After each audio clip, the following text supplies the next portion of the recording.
Hello guys, welcome back to my new blog. তো দেখতে পাচ্ছেন আজকে আমি সকালে সকালে ঘুম থেকে উঠে চলে গেছিলাম আমার কাকুদের মুড়ি ভাজা মেশিন পুজো হচ্ছে, তাই আমরা বাড়িতে সবাই গিয়েছিলাম সেইখানে পুজো দেখতে। তো আমিও মেয়েকে নিয়ে বেরিয়ে পড়েছিলাম। গিয়ে দেখি সেখানে পুজোর আয়োজন চলছে, পুজো শুরু হয়নি, হবে। দেখুন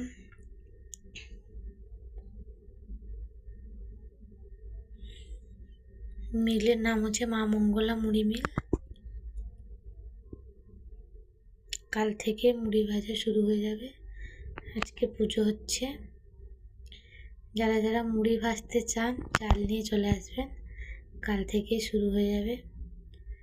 তো দেখতে পাচ্ছেন পুজো শুরু হয়নি, প্রস্তুতি করা হচ্ছে পুজোর জন্য। তাই আমরা চলে গেছিলাম আমরা বাড়ি গিয়ে আমি বাগানে ঢুকেছিলাম, দেখছিলাম আমাদের বাড়ির বাগানে কী কী হয়েছে। গিয়ে দেখি বাড়িতে অনেক কলা গাছ হয়েছে, কলাও প্রচুর ধরেছে, কলা বিক্রি করা হচ্ছে। যারা যারা নিতে চান কমেন্ট করে জানাবেন। প্রচুর কলা হয়েছে, আরও অন্যান্য আলাদা শাকসবজির গাছ, ফুলের গাছ হয়েছে। তারপর আমি আমাদের বাড়ির রুমের মধ্যে ঢুকে গেছিলাম দেখতে। এসে দেখি একটা লোক দাঁড়িয়েছে ঘোড়া নিয়ে, ধান চাইলো, তাই আমি ধান দিলাম। আমাকে বললো ঘোড়াটাকে ধান খাওয়াতে, আমিও খাওয়াচ্ছিলাম ভয়ে ভয়ে।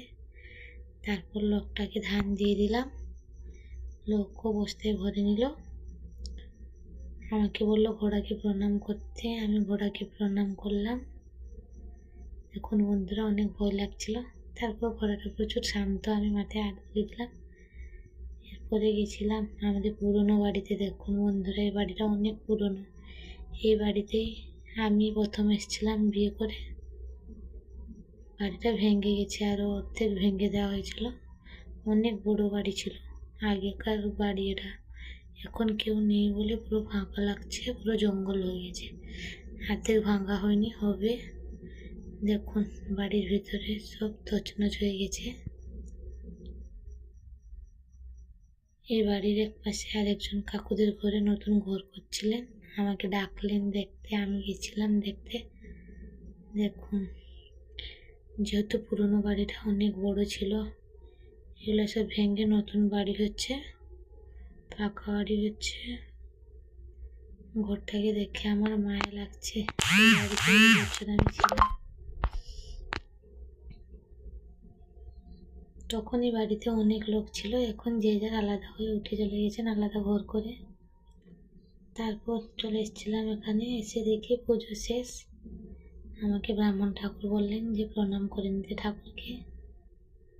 তাই আমিও আমার মেয়েকে আমার কাকিমার কাছে রেখে প্রণাম করতে বসে গেছিলাম। প্রণাম করে উঠে পড়লাম। দেখুন মেশিনটা কীরকম হয়েছে।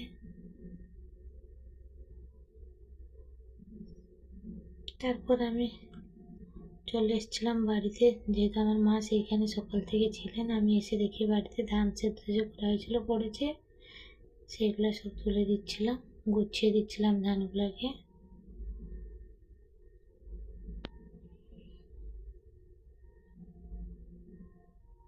এইটা দেখুন আমাদের বাড়ির ঠাকুর ঘর। ঠিক আছে বন্ধুরা, আমার ভিডিও যদি ভালো লেগে থাকে লাইক কমেন্ট শেয়ার করে দেবেন। বাই।